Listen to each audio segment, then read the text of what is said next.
Hey guys, welcome back to my channel. I'm so excited to talk to you about what I read in January. So I only have 5 books to share with you. January was an okay month. I feel like I started reading late in the month, so I didn't really get to read as much as I wanted to. I was just in a slump. I feel like from winter, I don't know, I've just been in a weird funk. Like I didn't really read anything in December hardly. But that's changing. February I've been like hitting it strong, so I'm feeling pretty good about that. But I have 5 books to share with you guys today. I'm going to read the back of the books just to give you guys an idea of what they are about instead of me trying to explain it, because I just don't want to spoil anything. So the first book I read was Fable. Also, it's so cute, so fun. I have not read Namesake yet. That's hopefully on my list to read in February, but give me a pirate book and I am set. I am set. I love it. I have a whole pirate bookshelf that has, you know, kind of books related to being on the sea and kind of pirates and that kind of vibe. I just eat them up. They're just so fun to me. Like the adventures are so fun. So Fable, really love this. I gave it a solid 4 stars. I was really in between like a 5-star rating. I just felt like I was missing something. And I think the second book will give me that. I kind of have a feeling I'm gonna like the second book more than I liked this one. So I can see that one maybe being rated higher. But this is about, I'll just read the back of it. As the daughter of the most powerful trader in the Narrows, the sea is the only home 17-year-old Fable has ever known. It's been 4 years since the night she watched her mother drown during an unforgivable storm. The next day, her father abandoned her on a legendary island filled with thieves and little food. To survive, she must keep to herself, learn to trust no one, and rely on the unique skills her mother taught her. The only thing that keeps her going is the goal of getting off the island, finding her father, and demanding her rightful place beside him and his crew. To do so, Fable enlists in the help of a young trader named West to get her off the island and across the Narrows to her father. But her father's rivalries and the dangers of his trading enterprise have only multiplied since she last saw him, and Fable soon finds that West isn't who he seems.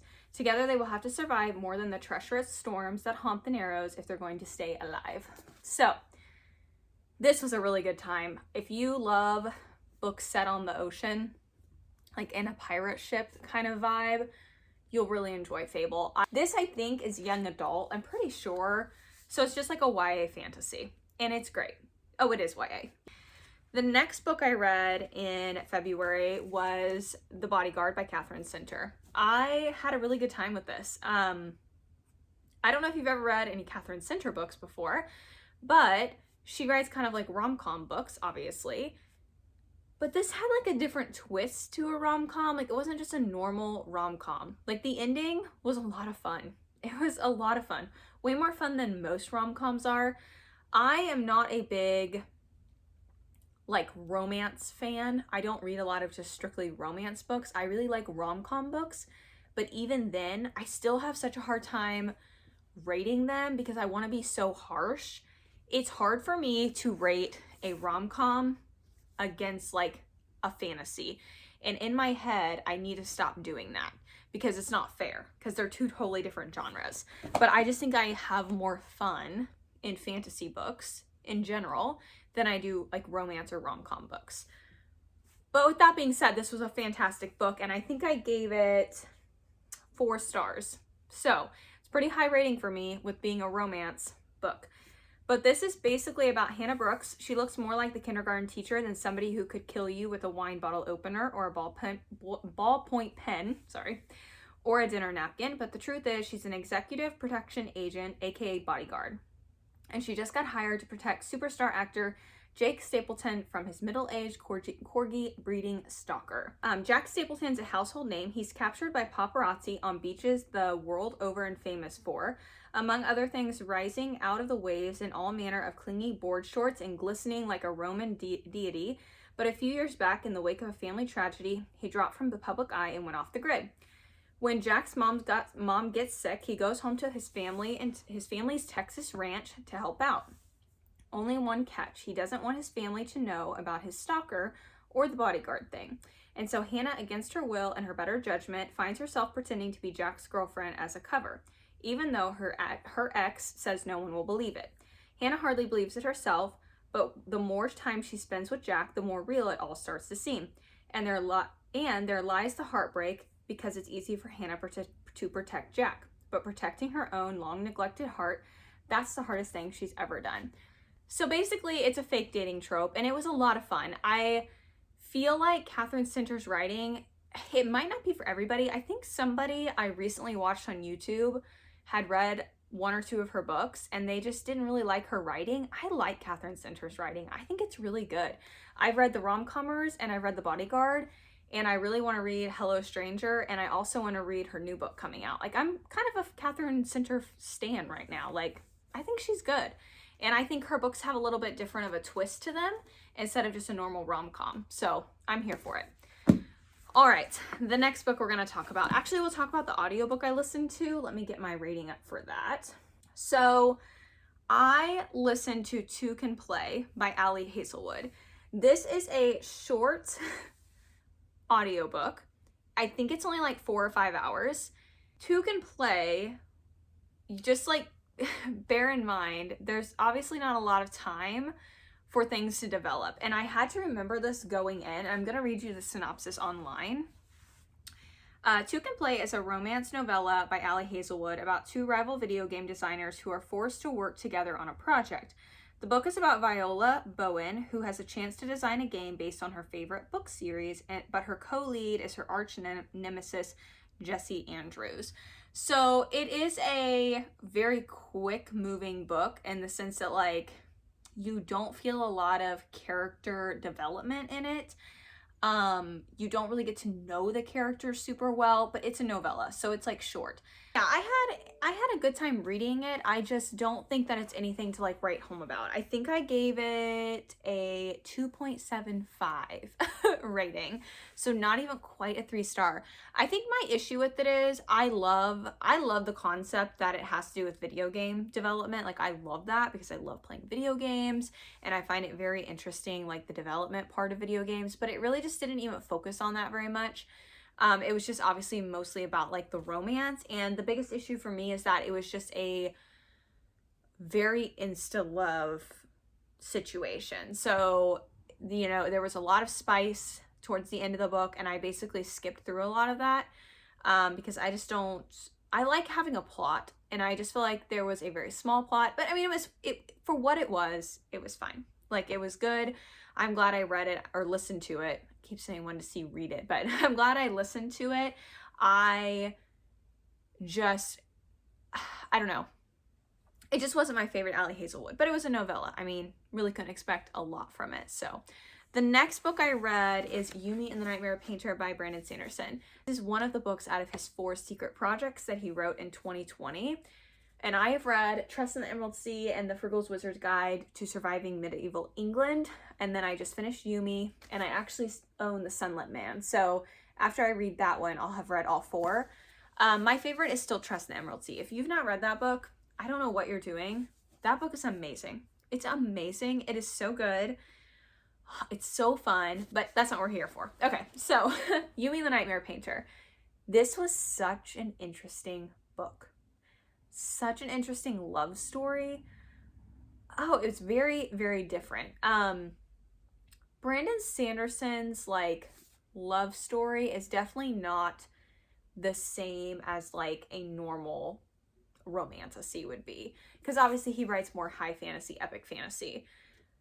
But I'm just gonna like read the bottom part of it. It's kind of like, there's like a little short blurb. It says, Yumi has spent her entire life in strict obedience, granting her the power to summon the spirits that bestow vital aid upon her society. But she longs for even a single day as a normal person. Painter patrols the dark streets dreaming of being a hero, a goal that has led to nothing but heartache and isolation. In their own ways, both of them face the world alone. Suddenly flung together, Yumi and Painter must strive to right the wrongs in both their lives. If they cannot unravel the mystery of what brought them together before it's too late, they risk forever losing not only the bond growing between them, but the very worlds they're always struggling to protect. Guys, the ending of this book, I was shook as to like the yeah, the ending. I do have to say, the beginning was really interesting. The middle was a little slow. It's a lot of back and forth. You're kind of going between Painter's world and Yumi's world. And so it's a lot of just back and forth, back and forth. But the character development in the book is so good. Brandon Sanderson writes his characters so good. I just felt so much for both of these characters and even some of the side characters. Not all of them, but some of them. I just enjoyed the book a lot. I think I gave it 4.5 stars. I felt like I couldn't give it 5 stars just because it did drag for me in the middle a little bit, which I think was the point. I don't think it was supposed to be epic all the way through. I think it was supposed to slow down a little. But I just had a hard time. I think I was kind of in a reading slump when I was reading. So I had a hard time like getting back into the book when I hit that point. But when I hit the end, I literally laid in bed and I finished it. Like I couldn't put it down. It was so good. So I definitely recommend this. It's such an interesting concept. Yeah, it's like painting away nightmares. It's so interesting to me. So interesting. So yeah, I definitely think it's worth reading. All right, guys, we're on to the last book. And I bet we can guess what it is. Onyx Storm. Okay, so I want to say that I did give Onyx Storm 5 stars. Now, I don't think that this is a 5-star book for everybody.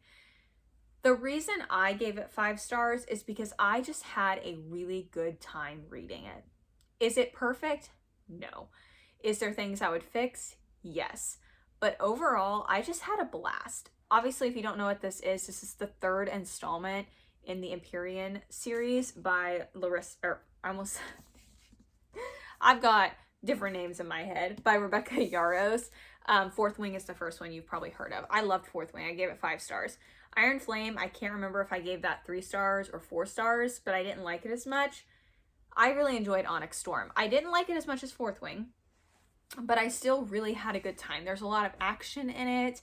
There's not as much spice in it. I really liked that part of it because I felt like Iron Flame, there just seemed to be a lot of spice in that book, and I was like, okay.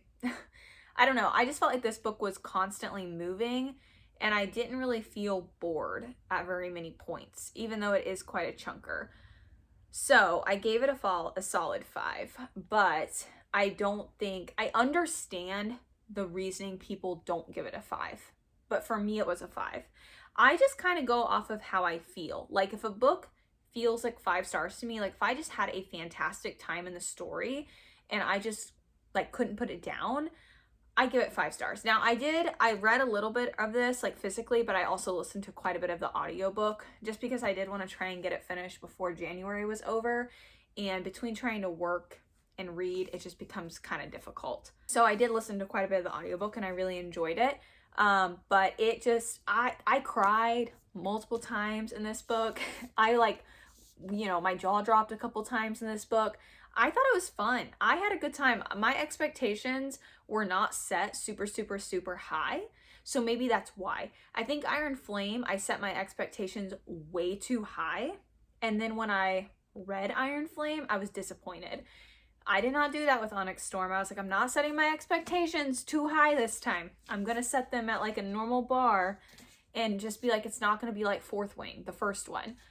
But I still had such a good time. And I feel so much closer to the side characters. I feel like I know them more. I feel like I have a more emotion towards them. I just had a great time. It was fun. So anyways, 5 stars for me. But those were the books that I read in January. I'm really excited to do my February wrap up at the end of February because I have so many books that I'm reading in February that I'm like excited for, and I'm in such a reading mood. Like such a reading mood. I've already finished one. I'm reading one book that I think is going to be 5 stars. Like I've started reading it and I was like, oh, this just feels like a 5-star read for me. So I'm hoping it is, but I hope you guys enjoyed this video. If you did, please give it a thumbs up, and I should be posting more videos hopefully soon. I would like to try and do some reading vlogs, but currently our house is a wreck. We're doing some renovations and so things are just everywhere. So I feel like the only spot I have to be that's like semi-clean is the bedroom. And the kitchen is not terrible, but we're going to be doing renovations in the kitchen too. So it's just kind of hard to do those. So I might start trying to implement that in a little bit, But yeah, I hope you guys, like I said, enjoyed the video, and I will see you guys in my next one. Bye, guys!